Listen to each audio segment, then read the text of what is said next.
रहमतुल्लाहि व बरकातुहू।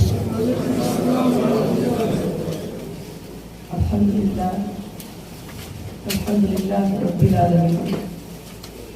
तमाम तारीफें उस अल्लाह वहदहू ला शरीक लहू को लायक और ज़ैबा है कि जिस पाक परवरदिगार ने हम सबको यहाँ पर वापस 4 साल के बाद जमा फरमाया। ये अल्लाह का फजल है, ये एहसान है उसका। और एहसान नहीं बल्कि रब्बुल आलमीन के हमारे ऊपर रहमतें बरकतें हैं। और उसने हमको सारे जमीन से ज्यादा मोहब्बत किया है।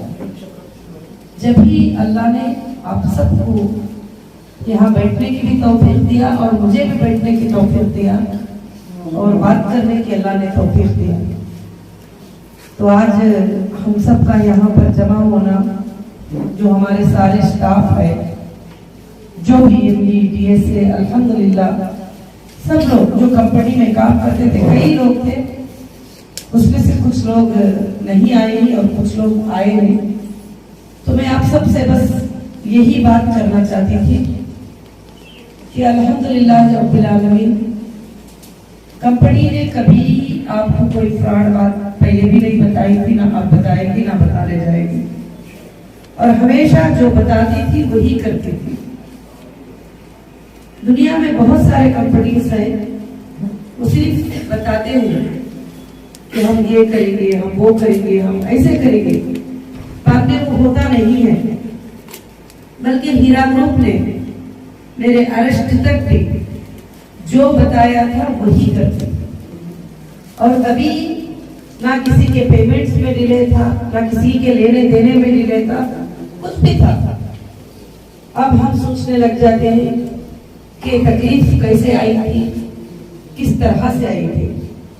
मैं आप सबको थोड़ी ईमानी बातें बताना चाहती हूँ कि जब तक ये तकलीफ नहीं आती और हमारा ईमान मुकम्मिल नहीं होता, अल्लाह रब्बुल आलमीन हमें यही फरमाते हैं कि जिस बंदे का ईमान वाले बंदे होते हैं उनको हम आजमाएंगे मौत से, फलों की कमी से, भूख से, खौफ से, घबराहट से, सब में हमें आजमाएंगे।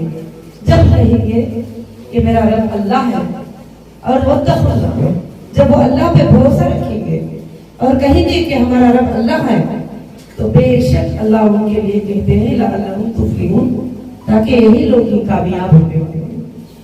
तो ये हमारे लिए 20 साल के बाद, कंपनी शुरू होने के बाद एक अल्लाह की तरफ से आजमाइश आई। वो आजमाइश में मुझे भी तकलीफ को सहकर मेरा ईमान क्या है वो अल्लाह को बताना पड़ा, और आपको भी तकलीफें बर्दाश्त करना पड़ा। मगर इसका अजर कौन देने वाला है? अल्लाह देने वाला है। अल्लाह ताला खौफ से आजमाया, घबराहट से आजमाया, और तुम्हें तंगी से भी आजमाया, मुझे भी तंगी से आजमाया। बहुत सारी चीजों को आजमाते हुए अल्लाह ने हमें ये बात बताई कि सल्तनत को देने वाला भी मैं हूँ और सल्तनत को छीन लेने वाला भी मैं हूँ, और चाहूंगा तो वापिस सल्तनत अता करूंगा, नहीं चाहूंगा तो वापिस सल्तनत मैं अता नहीं करूंगा।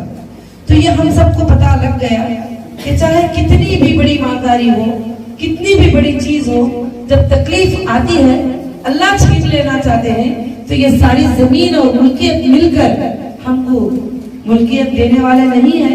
जब अल्लाह रब्बुल आलमीन हमें देना चाहते हैं तो कोई छीनने वाला भी नहीं है। तो ये हमें पढ़ने से ज्यादा इस बात में अमल के तौर पर इंशाअल्लाह कामयाबी हासिल हुई। और दूसरी बात क्या है कि मैं कभी भी फ्रॉड नहीं की थी, मैं कभी भी चीट नहीं की थी, मुझे कभी चीटिंग करने का इरादा भी नहीं मालूम कि चीटिंग किसको बोलती, मुझे ये भी नहीं मालूम था, और फ्रॉड किसको बोलती ये भी नहीं मालूम था। अंदर जाने के बाद पता चला कि फ्रॉड किसको बोलती, चीटिंग किसको बोलती, ये क्या है। क्योंकि ज़हनियत में भी ये बात नहीं आती थी कि मैं इस तरह से लोगों को बोल दूं मुझे पैसे की जरूरत है, मैं पैसे क्यों ले लूं। सबसे पहले मैं ये सोचती थी कि मैं एक काम शुरू करूं, वो इंटरेस्ट फ्री वर्ल्ड होगा, जिसमें बैंकिंग नहीं होगी, यानी बैंकिंग से लोन उठाना नहीं होगा, लोन देना नहीं होगा, उस पर हमारी तिजारत होगी, उसी पर कायम रहेगी। अल्हम्दुलिल्लाह, अल्हम्दुलिल्लाह, अल्लाह का इतना बड़ा फजल है कि मुझे 27 टाइम अरेस्ट करके करें, कहीं पर 14 दिन, कहीं पर 7 दिन, कहीं पर 8 दिन, कहीं पर 3 दिन मुझे पीसी में, पीसी मतलब पुलिस कस्टडी में रहना पड़ा। उसके बाद जेसी जुडिशियल कस्टडी में रहना पड़ा 2 साल 4 महीने। छोटी मुद्दत नहीं है, मगर मैं हमेशा जब भी ये बात अखबारों में देखती थी कि नौहिरा शेख बड़ा फोटो डालते थे और कहते थे कि 50,000 करोड़ का स्कैम है, 6,000 करोड़ का स्कैम है, 7,000 करोड़ का स्कैम है। अल्हम्दुलिल्लाह अल्लाह ने मुझे बताने की तौफीक दिया, मुझे बात करने की तौफीक दिया। मैंने एजेंसियों को, मैंने सबको बताया।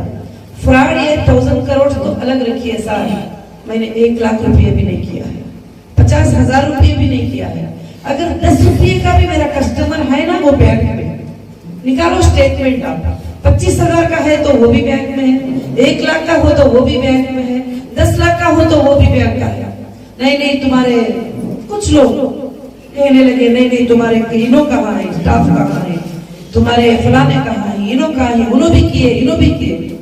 मैंने कहा कि सर कभी भी, मैं आज ओपनली बोल रही हूँ ये मीटिंग में, कभी भी मेरे स्टाफ हाथ को पैसा नहीं लेते थे, कोई भी, चाहे वो मार्केटिंग करने वाले थे या डायरेक्ट सेलिंग करने वाले थे, जो भी थे, जो भी पेमेंट आता था कंपनी के अकाउंट में आता था। हीरा गोल्ड एक्सिम लिमिटेड के अकाउंट में, हीरा रिटेल हैदराबाद प्राइवेट लिमिटेड के अकाउंट में, हीरा फुटेक्स प्राइवेट लिमिटेड के, ये 3 अकाउंट में पेमेंट आता था और उससे कंपनी बिजनेस करती थी। जब वो मानते थे उनको पेमेंट देती थी। यहाँ तक कि कंपनी का भी पेमेंट जो फायदा आता था कंपनी के डेवलपमेंट के लिए कंपनी में ही रखा जाता था। और जो लोग उनको सैलरी जाते थे, उनके इंसेंटिव जाते थे, वो कंपनी से जाते थे। कोई कस्टमर का, कोई मेंबर का उनसे लेना देना नहीं है बिल्कुल, क्योंकि मेंबर्स ने उनको पैसे नहीं दिया, मेंबर्स को फायदा आया।